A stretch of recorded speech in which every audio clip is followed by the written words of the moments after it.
footsteps started at exactly 3:14 a.m. I remember because I checked my watch twice. Not casually. I didn't trust it.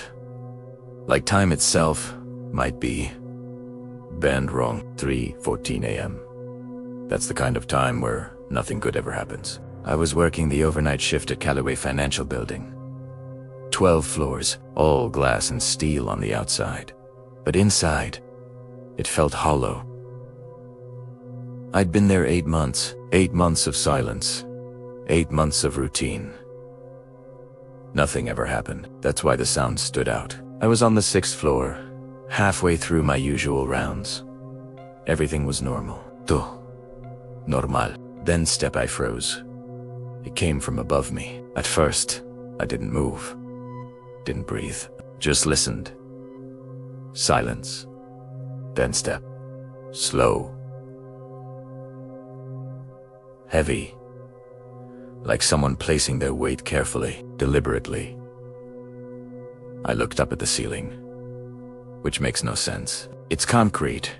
Something in me knew. That wasn't a building noise. That wasn't pipes or air ducts. That was a person walking. I grabbed my radio. Control, this is Unit 3. I'm on 6. I'm hearing movement on 7. Can you check the cameras? A second passed, then static. Copy that. Checking now. The footsteps stopped. Just stopped. And that silence, it felt like something was listening back. Unit 3. Cameras on 7 are clear. No movement detected. I should have written it off, but instead, I heard myself say, I'm going up. Floor 7 greeted me with darkness. Warsy emergency lighting. Dim green strips along the walls that make everything look sick. Unnatural. Security! I called. If anyone's here, identify yourself. Nothing. Not even an echo. The deeper I went, the quieter it got. Until even my breathing sounded too loud. The air felt heavier. My flashlight hit the carpet and I stopped dust. Thick. On the stool bed. And in that dust, footprints. They started near the sealed stairwell. Chained. Locked. The footprints moved in a straight line. Toward me. Until they stopped. 4 feet in front of me. Just stopped. No turning, no dragging. But those prints, they weren't old. The dust around them was still settling. Something had just been there. I slowly raised my flashlight, half expecting to see someone standing in front of me. There was nothing, but I couldn't shake the feeling that I was exactly where those footsteps had stopped. And something was watching me. 2 weeks passed. My supervisor called me into his office. They found something on the 7th floor. A room. A room. A door that wasn't on any blueprint. Binder. Wall small. Windowless. I asked, what was inside? He paused. Then he said, nothing now. I put in my resignation that same day. Just left. But that night, my last shift, I checked the 7th floor cameras, just once. At 3:14 a.m., the feed flickered. And in that second I saw something standing exactly where the footprints ended. Not human. Just there. Facing the camera. Like it had been waiting for Matulu, and I don't think it's forgotten me.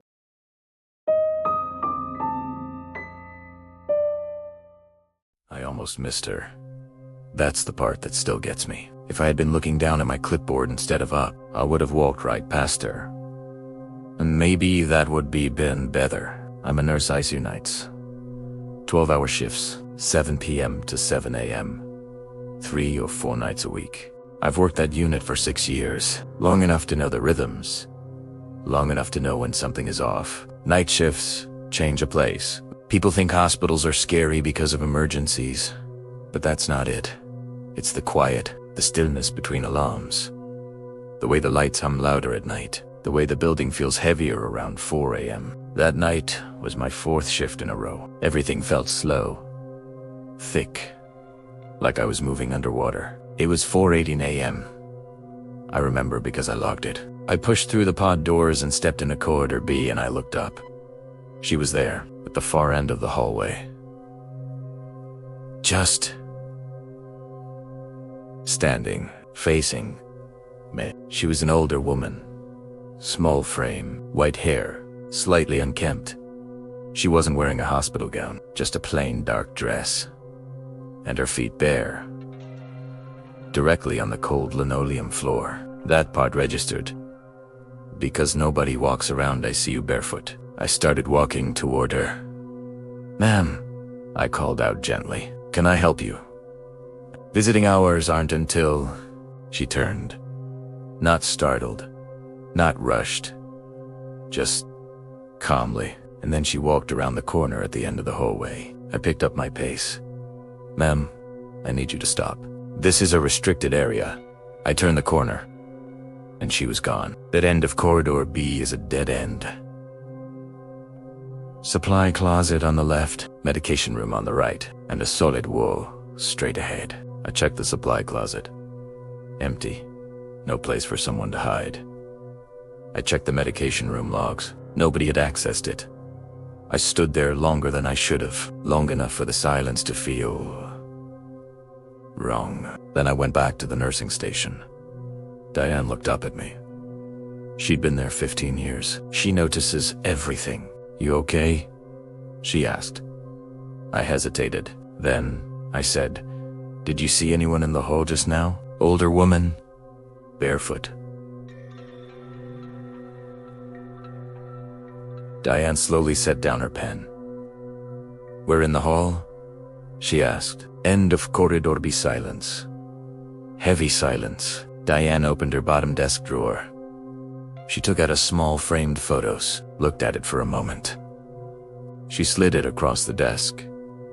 "Look," she said quietly. I turned it over. It was an old staff photo from the late 90s. I felt my stomach drop. It was her. The same woman, same white hair. Same stillness. Who is she? Diane took a breath. Her name was Agnes. She was a patient. She passed away here, in Corridor V. She wasn't supposed to be out of bed. She got up anyway. Fell. By the time they found her, it was too late. "Why do you have this photo?" Diane said. "Because you're not the first person to see her. I don't walk corridor B alone at 4 a.m. anymore. And when I have to, I don't look toward the end, because I'm afraid she'll be there. Standing still, facing me, waiting. And I'm even more afraid that one night, she won't walk away."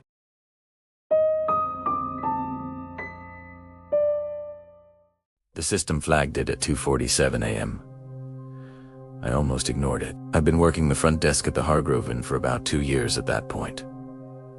Night audit shift, 11 p.m. to 7 a.m. People think that kind of job is lonely, and it is. But it's a comfortable kind of lonely. You get used to the rhythm. The soft music looping in the lobby, the fountain in the corner, water trickling endlessly, like it doesn't care what time it is. The low hum of the elevator cables moving somewhere behind the walls. At night, the building feels contained. Predictable. Safe. Or at least it's supposed to. That night was a Tuesday in November. Cold outside. Quiet inside. We were maybe 40% occupied. A few business travelers. A couple passing through. Nothing unusual. I was halfway through the nightly audit when the system threw a red flag. Room 6. Just a small icon. Blinking. I clicked it. The system showed a check-in for room 6. That wasn't strange. Room 6 had already checked in earlier that evening. I remembered them. Couple.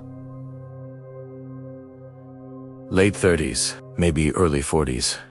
Polite. Quiet. They'd arrived around 8 p.m. I'd handed them their keycards myself, watched them walk down the corridor. But now, The system was showing another check-in. Same room. Different name. Timestamped. 9:52 p.m. I frowned, scrolled through the details. No matching ID on file. No payment record. Just a name I didn't recognize. I stared at it for a moment, then leaned back. System glitch, I muttered, because that's what it had to be. The software we used was old, outdated. It did weird things sometimes. So I cleared the flag, made a note, moved on. At 3:11 a.m., the flag came back. Same room? Room 6. I clicked it again. This time, there was no name, just a timestamp. 11:34 p.m. No guest information. No check-in record. Just an entry. I felt something shift in my stomach. Not fear. Not yet. Just discomfort. I called the night manager. He was in the back, doing inventory. He came out, took one look at the screen, and said, "Yeah, that's a system error." "Are you sure?" I asked. He nodded. "Restart the PMS. It'll clear it." So I did. Shut it down, waited, brought it back up. The flag was gone. Everything looked normal again. I told myself that was the end of it. It wasn't. At 3:40 a.m., the elevator doors opened. I looked up. I always look up when I hear the elevator reflex. A man stepped out. Middle-aged, gray jacket, dark pants, carrying a small duffel bag. He didn't hesitate. Didn't look around, just walked forward. Across the lobby. Toward the corridor. "Excuse me," I called out. "Sir. Can I help you?" He didn't respond. Didn't even slow down. He reached the corridor door and walked through it. I froze for a second. That door requires a keycard. You can't open it without one, which meant he had access. He was a guest. That's what I told myself. Still, something felt wrong. I sat back down, pulled up the room list. Every occupied room, every registered guest. I went through them one by one. No match. No gray jacket. No duffel bag. No latte check-ins logged after midnight. Nothing. I leaned closer to the screen, then I clicked on room 6. I don't know why. Instinct. Maybe. I pulled up the keycard access log. Every entry, every exit. Time-stamped. The couple had used their cards twice. 8:11 p.m. Check-in. Las 11:45 p.m. likely returning from dinner. Normal, but below that too. More entries. 9:52 p.m. 11:34 p.m. Same times as the system flags. Different keycard number, not one I had issued. I stared at that number, my brain trying to make sense of it. We didn't have duplicate cards like that. Every card is encoded at the desk. Tracked. Logged. There was no reason for a third card to exist. And yet there it was. Used twice. To enter room 6, I called the night manager again. He came out, slower this time. Looked at the screen. At the log, and his expression shifted. Just for a moment. Then he said, "Old system. Ghost entries." "Ghost entries," I repeated. "Happens all the time." It didn't. "Should we check on them?" I asked. He shook his head. "It's almost 4 a.m. I know. They're fine." He held my gaze for a second, then turned, walked back into the office. Like that settled it, but it didn't.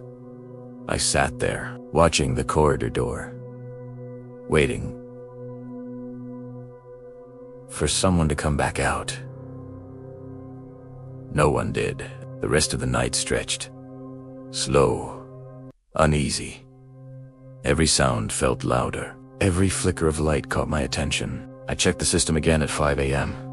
The extra entries were gone. No record. like they'd never existed. At 6:55 a.m., the elevator chimed again. I looked up. The couple from room 6 stepped out. They looked wrong. The woman had dark circles under her eyes.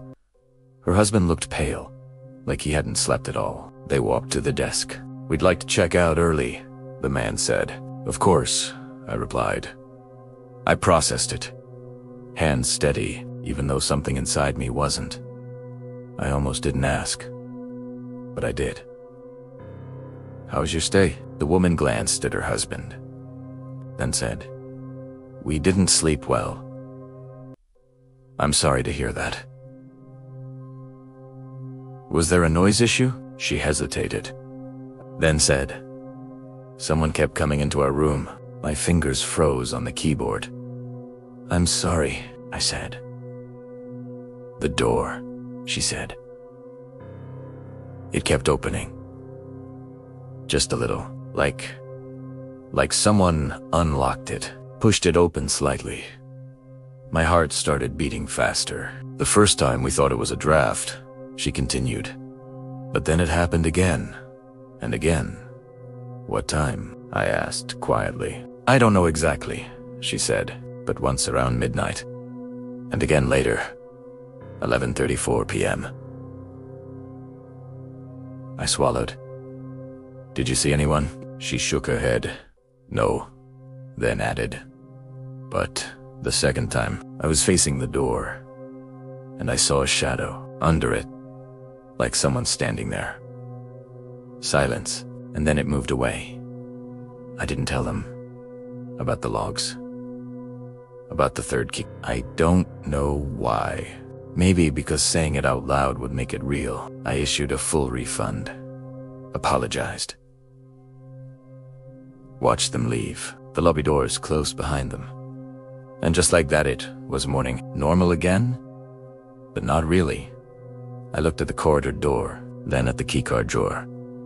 Every card accounted for, every single one. Except one. The one that didn't exist, the one that still somehow opened room 6. Twice, I transferred to day shift 4 months later. Told everyone it was for personal reasons. It was because I couldn't shake one thought. Not about the system, not about the keycard, but about the man, the one who walked past me at 3:40 a.m. Because now I'm not sure if he was checking in or checking on something. Already inside. And I never checked the cameras. I don't think I wanted to know whether he came back out.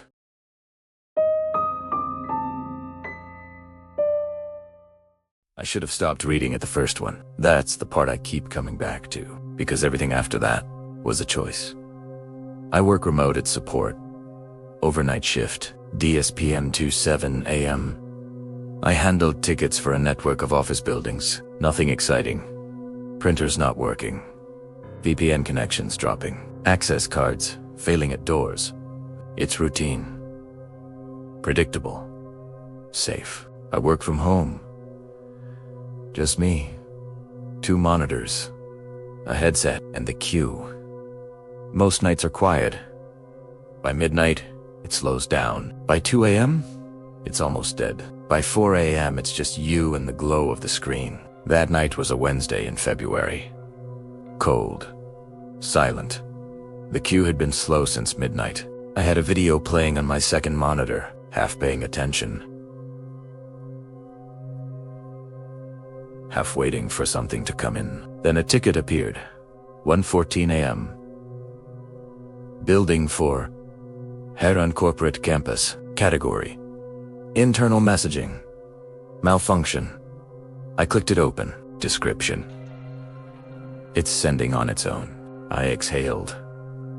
Normal. Messaging systems. Glitch sometimes. Duplicate sends. Phantom notifications. UI bugs. I'd seen it before. I typed a response. "Can you provide more details?" Marked it low priority.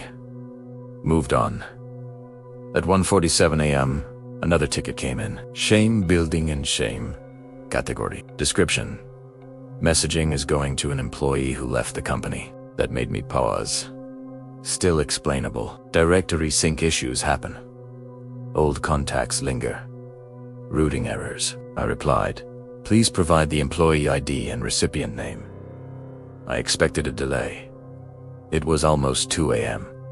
Nobody usually replies that fast, but 3 minutes later, a response. The recipient name is Daniel Faro.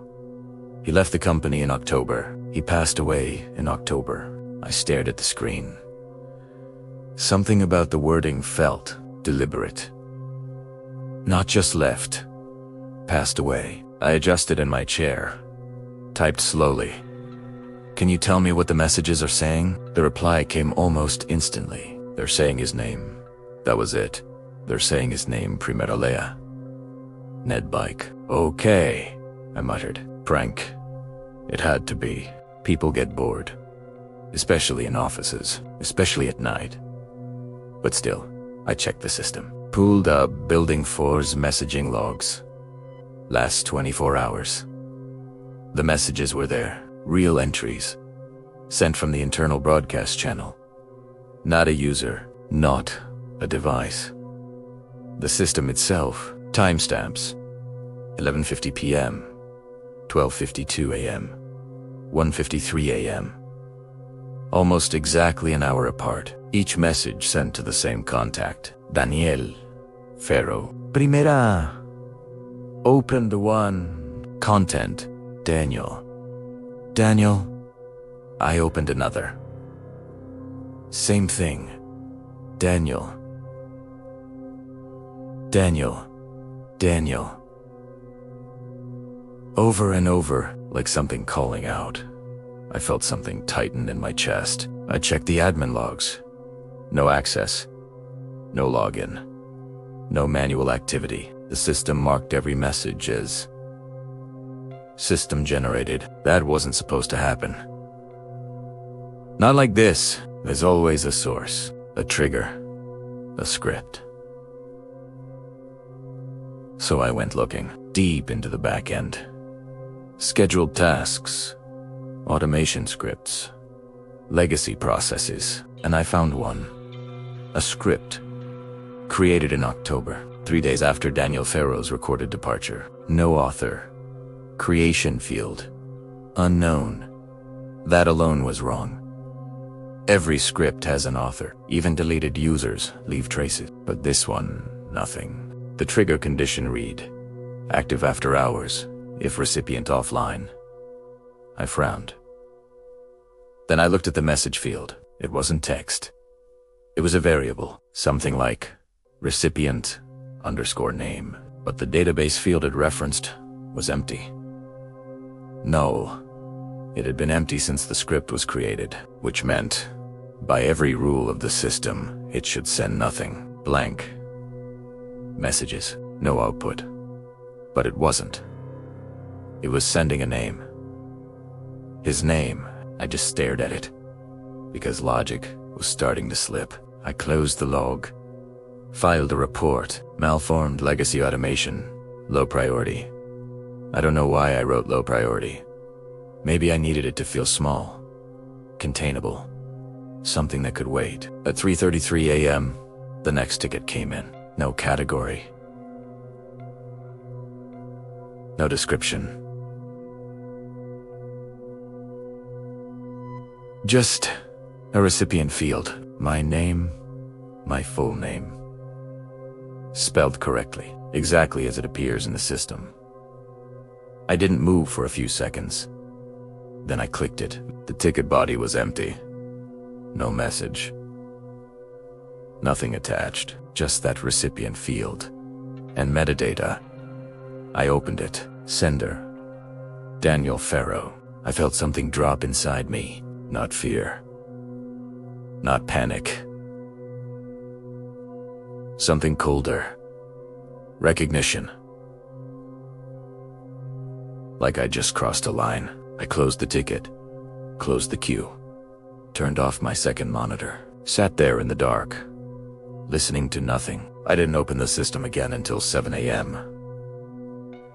When my shift ended, morning light made everything feel real, manageable, explainable. The day team deleted the script, marked it as legacy junk, sent me a message. Issue resolved. I replied.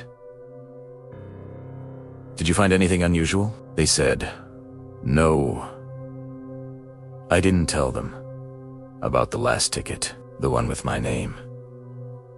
Because saying it out loud would make it real, and if it's real, then I have to accept something I don't understand. That whatever was sending those messages wasn't just glitching. It wasn't random. It wasn't broken. It was looking, and it found me. I still work the same shift, same desk, same monitors, same quiet. But every night, when it gets close to 3:30 a.m., I step away. I leave the room, get water, check my phone.